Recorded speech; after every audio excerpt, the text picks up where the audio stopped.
ایک مرتبہ ہمیں اپنے شہر سے جانا تھا کسی دوسرے شہر میں ایک نکاح کی تقریب میں شرکت کے لیے. تو گاڑی میں ایک گاڑی چلانے والے دوست تھے اور ایک یہ عاجز تھا. راستے میں اس عاجز نے اس دوست سے بات کی کہ بھئی اگر آپ میری ایک شرط مانیں تو میں ایک بزرگ سے آپ کی ملاقات کروا سکتا ہوں. اس نے کہا جی. میں نے کہا شرط یہ ہے کہ جب وہاں جائیں گے تو آپ جوتے نہیں اٹھائیں گے, پیچھے بھی نہیں چلیں گے, ایسے بھی نہیں کریں گے کہ کوئی استاد ہے, کوئی شاگرد ہے, کوئی, بس ایسے چلیں گے جیسے دوست دو آدمی ہوتے ہیں, دو بھائی ہوتے ہیں, پتہ نہیں چلنے دیں گے.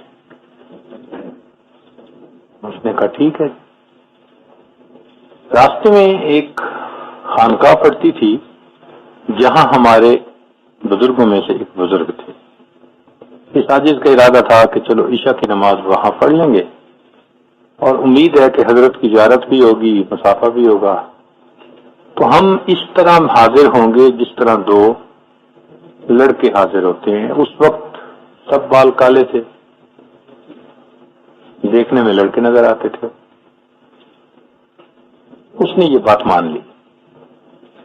اللہ کی شان کہ ہمیں وہاں پہنچنے میں کوئی آدھا گھنٹہ دیر ہو گئی عام معمول کے عشاء کے وقت سے. خیال تھا کوئی بات نہیں, مسافر ہیں, جب بھی پہنچیں گے نماز پڑھ لیں گے. وہاں پہنچے, گاڑی سے اترے, جیسے ہی مسجد میں داخل ہوئے تو ہم نے دیکھا کہ جماعت میں لائنیں بنا کے لوگ بیٹھے ہوئے ہیں. ایسے لگتا ہے جیسے ابھی اتحیات سے سلام پھیرا ہے. تو ہم نے سوچا کہ چلو جماعت نکل گئی, اللہ کو یوں ہی منظور تھا. لیکن جب ذرا آگے بڑھے تو ایک آدمی کہتا ہے کہ حضرت صاحب مہمان آ گئے.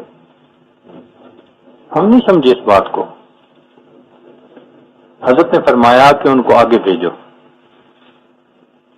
اب اندازاً کوئی 200 کے قریب آدمی صفیں بنا کے بیٹھے ہوئے تھے. کوئی 50 صفوں آدمیوں کی صف تھی, 4-5 صفیں تھیں. چنانچہ جب آگے گئے تو وہ دوستوں نے راستہ بنا دیا.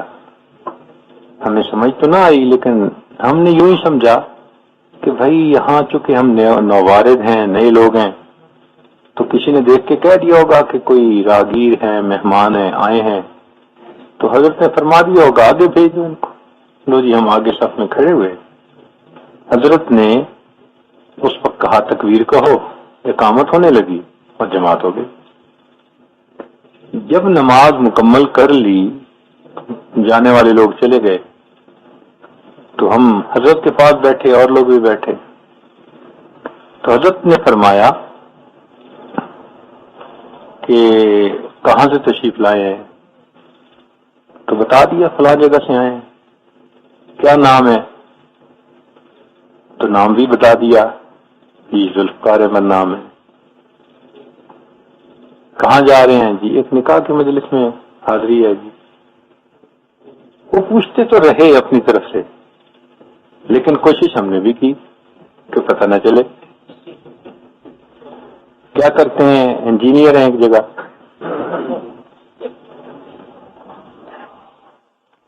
انہوں نے کوئی 5-6 کوشچن کیے, اور 5-6 کوشچن کرنے کے بعد پھر خاموش ہو گئے. پھر فرمان لگے دیکھو اللہ تعالیٰ جب کوئی نعمت دے اس کو چھپایا نہیں کرتے, اس کو بتایا کرتے ہیں. اچھا, ہم حیران تو ہوئے, لیکن ان کا جی جی بس جیسے بندہ ہوتا ہے نا, جی جی. تو ہم نے بھی کہا جی جی. پھر ان کا بھائی جب اللہ تعالیٰ کوئی نعمت دے تو بتایا کرتے ہیں, چھپایا نہیں کرتے. ان کا جی جی. پھر انہوں نے کہا کہ دیکھو بھائی, میں نماز پڑھانے کے لیے مصلی پہ کھڑا, لوگ صفیں بنا کے کھڑے ہو گئے. میرے دل میں یہ بات آئی کہ کوئی مہمان ہیں جو اس جماعت میں شریک ہونا چاہتے ہیں, تو مجھے اس کا انتظار کرنا چاہیے. کہنے لگے میں خاموش بیٹھ گیا اور مجھے بیٹھے دیکھ کر ساری جماعت بیٹھ گئی. ہم لوگ آدھے گھنٹے سے مراقبے میں ہی تھے. اب آپ کے آنے پر لوگوں نے بتایا کہ آپ آ گئے، تو اب یہ بتاؤ کہ آپ کو خلافت کن سے ہے. یہ واقعہ سنا کر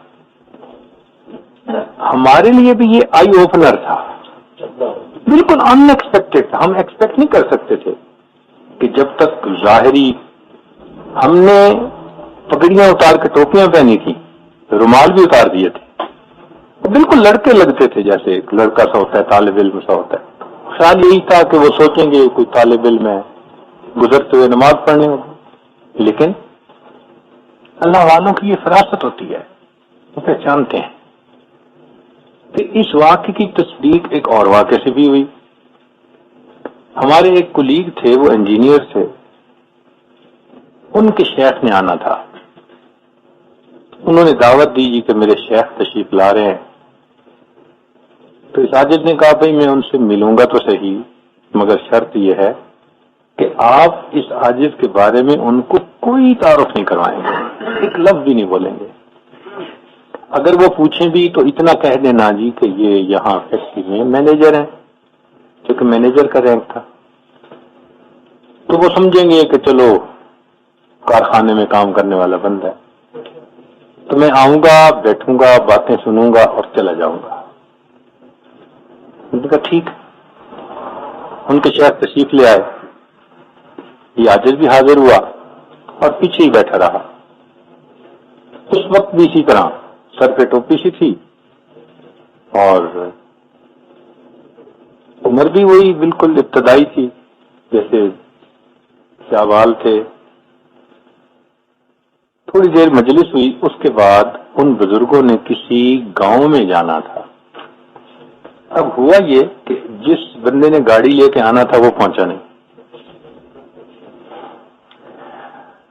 تو میں نے محسوس کیا کہ بھائی پریشانی ہو رہی ہے ان کو.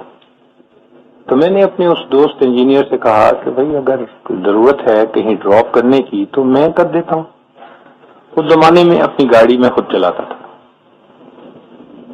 اس نے کہا جی ٹھیک. لو جی میں نے ڈرائیو کرنا شروع کیا.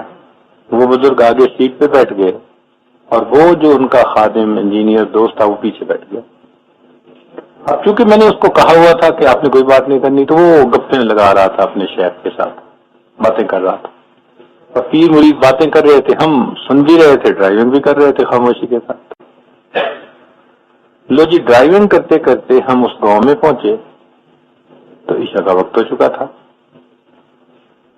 تو اذان کا چونکہ وقت ہو چکا تھا، سوچا کہ بھئی عشاء پڑھیں اور پھر یہاں سے جائیں. ہم نے عشاء کی نماز پڑھ لی. عشاء کی نماز پڑھ کے وہ بزرگ فرمانے لگے بھائی مراقبہ کر لیتے ہیں. ہم نے کہا بہت اچھا. چنانچہ مراقبہ جب شروع ہوا تو تھوڑی دیر بعد انہوں نے ختم کیا اور وہ جو ہمارا ساتھی تھا اس کو بلایا اور اسے غصے ہونے لگے جیسے ناراض ہوتا ہے کوئی. تو پھر اس کے بعد متوجہ ہوئے اور فرمانے لگے مجھے کہ آپ نے بھی نہ بتایا اور اس نے بھی نہ بتایا. اللہ کے بندو، دوسرا بندہ بھی ادبی کا مرتکب تو نہ ہو. اللہ کے بندو، دوسرا بندہ بھی ادبی کا مرتکب تو نہ ہو. تو مجھ سے تو بہت بے ادبی ہوئی. میں تو آپ کو ڈرائیور ہی سمجھتا رہا. اب مراقبے میں پتہ چلا کہ یہ تو نسبت کا نور ہے. کہنے لگے اب اس کا حل یہ ہے کہ آپ جا رہے ہو، میں پوری جماعت کے ساتھ پورے گاؤں میں سے گزر کے آپ کو کنارے پہ چھوڑ کے آؤں گا. تو ان دو واقعات کے بعد یہ تجربہ ہوا کہ جو اہل نظر ہوتے ہیں